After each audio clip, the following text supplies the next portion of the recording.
10 साल कांग्रेस को यहाँ पर बाहर हुए हो गए। अपने कार्यकर्ताओं को एकजुट करने के लिए बताया गया कि सहारनपुर या अन्य जगह से भी इन्होंने लोग बुलाए हैं, तो इसलिए ये कुछ हासिल होने वाला नहीं है। ठीक है, एक दिन की अखबार की खबर जरूर बन सकती है कि इन्होंने घेराव किया। जी हां दोस्तों, उत्तराखंड की सियासत में आज एक बार फिर से जुबानी जंग तेज होती दिख रही है। यानी कि चुनाव नजदीक आ रहा है और बेहद नजदीक आ रहा है। देहरादून में कांग्रेस की रैली में उमड़ी भीड़ को लेकर बीजेपी ने बड़ा हमला बोला है और आरोप लगा दिया कि मैदान में जुटे लोग भाड़े की भीड़ थे जिन्हें बाहर से बुलाया गया। वहीं कांग्रेस का दावा ये जनता का सैलाब है जो बदलाव का संदेश दे रहा है। नारों की गूंज के बीच दगड़ियों माहौल गर्मा गया है। क्या यह सच में सत्ता के खिलाफ उठती लहर है या फिर सिर्फ राजनीतिक ताकत दिखाने का खेल? आखिर मैदान में उमड़ी भीड़ असली थी या नकली थी? असली जन समर्थन था या सियासी रणनीति का हिस्सा? मेरे इस रिपोर्ट के जरिए आप देख पाएंगे पूरी खबर, समझ पाएंगे पूरी खबर और समझ पाएंगे इस पूरे घमासान को भी। नमस्कार, पहलाक, मैं पंकज रौतेला, आप देख रहे हैं अपना उत्तराखंड न्यूज। दोस्तों, सबसे पहले मैं आपको दो बयान दिखाने जा रहा हूं, थोड़ा समझिए। देखिए, आज कांग्रेस निराश है, कांग्रेस हताश है। कांग्रेस के पास आज कोई मुद्दा नहीं है। सरकार से धामी सरकार काम कर रही है हर क्षेत्र में, तो अपने को जिंदा रखने के लिए, क्योंकि आज 10 साल कांग्रेस को यहाँ पर बाहर हुए हो गए, अपने कार्यकर्ताओं को एकजुट करने के लिए। अब देखिए, इन्होंने शायद 11 बजे का टाइम दिया था और 1 बजे तक इंतजार कर रहे हैं कि कार्यकर्ता आएंगे। तो आप कल्पना करिए इस पार्टी की क्या स्थिति होगी, क्योंकि जब हम पक्ष में थे हम भी धड़ेवचन करते थे और अभी तक इनके लोग नहीं आ पाए हैं। बताया गया कि सहारनपुर या अन्य जगह से भी इन्होंने लोग बुलाए हैं, तो इसलिए ये कुछ हासिल होने वाला नहीं है। ठीक है, एक दिन की अखबार की खबर जरूर बन सकती है कि इन्होंने घेराव किया। मंत्री जी, एक बड़ा इम्पोर्टेंट सवाल है कि देखिए, पहले आपस में तो हिसाब किताब कर, भारतीय जनता पार्टी से लड़ने का नौबत तो तब आएगी। आज जो कांग्रेस की स्थिति है, हर व्यक्ति अपने को बड़ा नेता मानता है, दूसरे को मानने को तैयार नहीं है और चुनाव आते तक तो जूतों में दाल बटने वाली है। मंत्री जी, जिस तरह से ये प्रदर्शन नहीं है, ये बदलाव का आगाज है, बदलाव की शुरुआत है।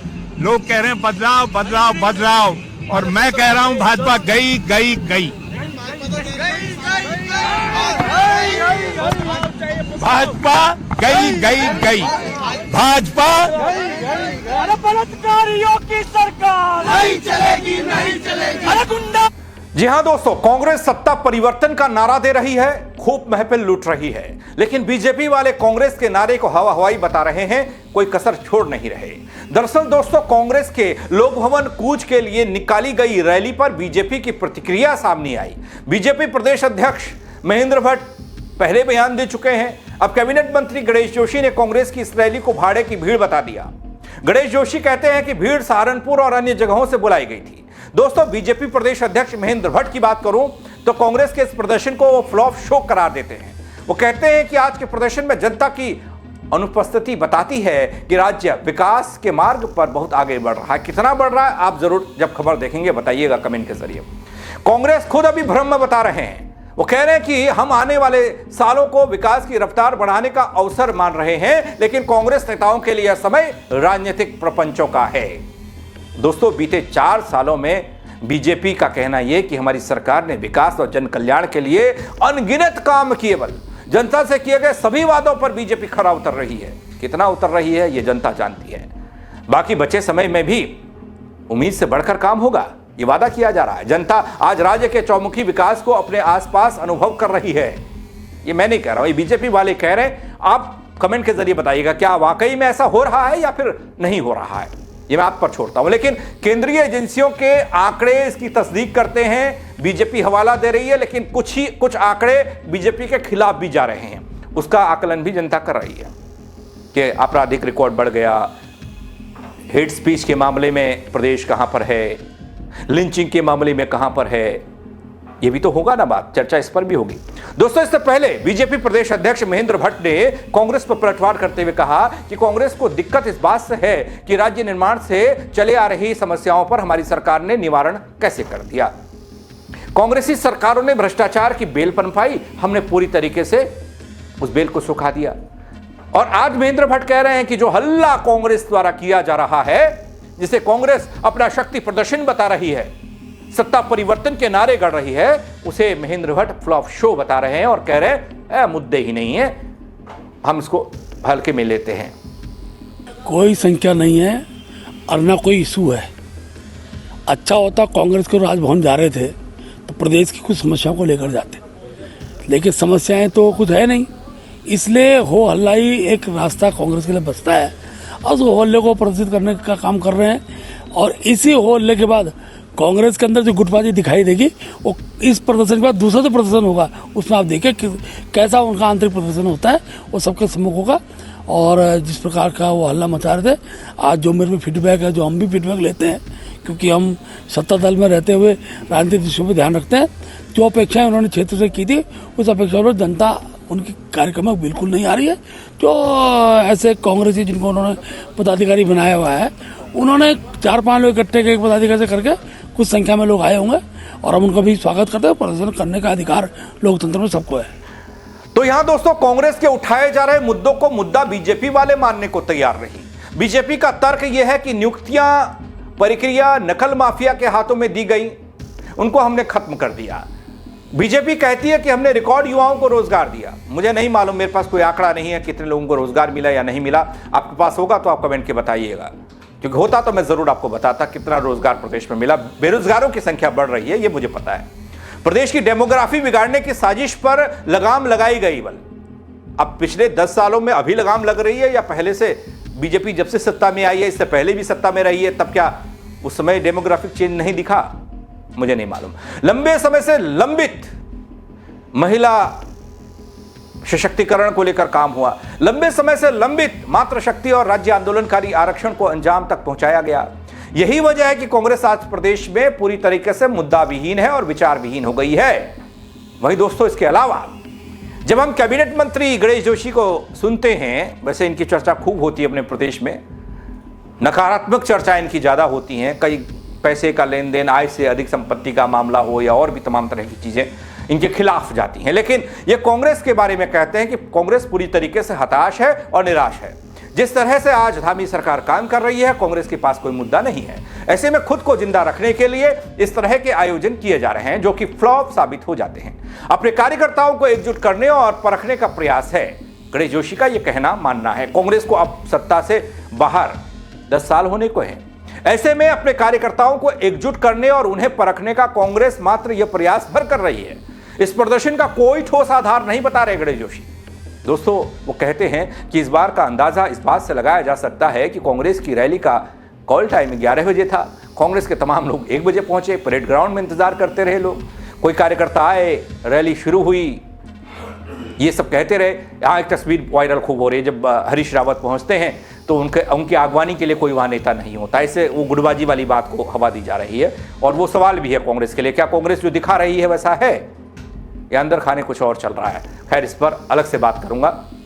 हाँ, इस बात का अंदाजा एक और जो उस तस्वीर से लगा, कांग्रेस के अंदर खाने की स्थिति क्या है, इसको हम लोग तो जो चर्चा में करते हैं, लाते हैं, खबरों में बताते हैं, लेकिन गणेश जोशी अपनी भाषा में बता रहे हैं, वार के रूप में। देखिए, आज कांग्रेस निराश है,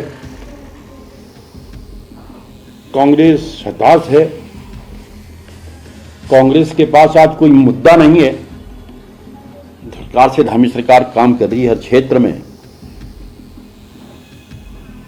तो अपने को जिंदा रखने के लिए, क्योंकि आज 10 साल कांग्रेस को यहां पर बाहर हुए हो गए हैं, अपने कार्यकर्ताओं को एकजुट करने के लिए। अब देखिए, इन्होंने शायद 11 बजे का टाइम दिया था और 1 बजे तक इंतजार कर रहे हैं कि कार्यकर्ता आएंगे। तो आप कल्पना करिए कि पार्टी की क्या स्थिति होगी, क्योंकि जब हम विपक्ष में थे हम भी धन्यवाद करते थे, और अभी तक इनके लोग नहीं आ पाए हैं। बताया गया कि सहारनपुर या अन्य जगह से भी इन्होंने लोग बुलाए हैं, तो इसलिए ये कुछ हासिल होने वाला नहीं है। ठीक है, एक दिन की अखबार की खबर जरूर बन सकती है कि इन्होंने घेराव किया। मंत्री जी, एक बड़ा इम्पोर्टेंट सवाल है कि देखिए, पहले आपस में तो हिसाब किताब कर, भारतीय जनता पार्टी से लड़ने का नौबत तो तब आएगी। आज जो कांग्रेस की स्थिति है, हर व्यक्ति अपने को बड़ा नेता मानता है, दूसरे को मानने को तैयार नहीं है, और चुनाव आते तक तो जूतों में दाल बटने वाली है। मंत्री जी, जिस तरह से जी हाँ दोस्तों, इन बातों से क्या लगता है आपको, कितनी सच्चाई है इन बातों पर, ये तो वक्त बताएगा। बीजेपी विपक्ष में थी और किसी भी तरह का प्रदर्शन जब होता था तो उसका एक अलग ही मैनेजमेंट और प्रभाव देखने को मिलता था। हमारे पास इनपुट है कि कांग्रेस ने सहारनपुर और प्रदेश के बाहर अन्य जगहों से भी लोग बुलाए, इस प्रदर्शन में बुलाए, इसलिए कांग्रेस को कुछ हासिल होने वाला नहीं है। हाँ, इतना जरूर है कि मीडिया में कांग्रेस को एक दिन का स्पेस थोड़ा मिल जाएगा या मिल गया है। इसके अलावा गणेश जोशी कहते हैं कि कांग्रेस को बीजेपी से लड़ने की नौबत तो तब आएगी बल जब वो खुद के झगड़ों से निपटेगी। अब ये सवाल तंज के तौर पर कह लीजिए या कांग्रेस में जो स्थिति है वो हम सब ने देखी है। वो 2022 का चुनाव परिणाम बताता है, जब सत्ता में आते आते कांग्रेस रह गई थी, यही गुटबाजी आड़े आई थी बल, अपनों ने ही अपनों को हराने का काम किया था बल। वो कहते हैं कि कांग्रेस में हर नेता खुद को बड़ा मानता है और दूसरे की कोई सुनने को राजी नहीं है। अब चुनाव आते आते कांग्रेस का सिर फुटोवल खुले तौर पर देखने को मिलेगा। दोस्तों, इस वार पलटवार के बीच मेरी आपकी बात कहां हो रही है, जल जंगल जमीन जवान की बात कहां हो रही है, परेशानियों की बात कहां हो रही है, बढ़ते अपराध पर अंकुश कैसे लगेगा, ये कौन बता रहा है, कौन बताना चाह रहा है। बीजेपी वाले अपनी सोच रहे हैं, कांग्रेस वाली अपने सोच रहे हैं। जन मुद्दों के लिए क्या कहीं कोई जगह है? अंकिता वाले मामले पर हम शोर करते रह गए, प्रदेश की जनता शोर करती रह गई। बढ़ते अपराध पर शोर होता रहा, लोग चिल्लाते रहे, सियासत अपना खेल खेलती रही, पेपर लीक होते रहे, युवा ताकते रहे। बच्चियों महिलाओं की सुरक्षा को लेकर सवाल उठा तो जवाब मिला ही नहीं। ग्रामीण इलाकों में गुलदार भालू ने खौफ दिखाया तो मैदानी इलाकों में गैंगस्टर आ गए, अपराधी आ गए, गोलियां चल रही हैं, गोली नहीं मिली, बंदूक नहीं है, कोई चापड़ से ही काट दे रहा है। इन सब के लिए जगह कहां है पर हमारी सियासत में? कहीं आपको दिखाई देती है? इस शोर के बीच अपने लिए जन मुद्दों की आवाज कोई उठती हुई दिखती है? अगर उठ रही है तो उसका कितना प्रभाव आपको दिखता है, पड़ता हुआ है? कैसे बदलेगा अपना उत्तराखंड का ये वाला माहौल जो ये काला धब्बा टाइप का है? आप कमेंट के जरिए राय दीजिएगा, खबर को शेयर कीजिएगा। मेरे साथ जुड़ने के लिए आप सबका बहुत शुक्रिया दगड़ियों। जय उत्तराखंड। 10 साल कांग्रेस को यहाँ पर बाहर हुए हो गए हैं। अपने कार्यकर्ताओं को एकजुट करने के लिए बताया गया कि सहारनपुर या अन्य जगह से भी इन्होंने लोग बुलाए हैं, तो इसलिए ये कुछ हासिल होने वाला नहीं है। ठीक है, एक दिन की अखबार की खबर जरूर बन सकती है कि इन्होंने घेराव किया।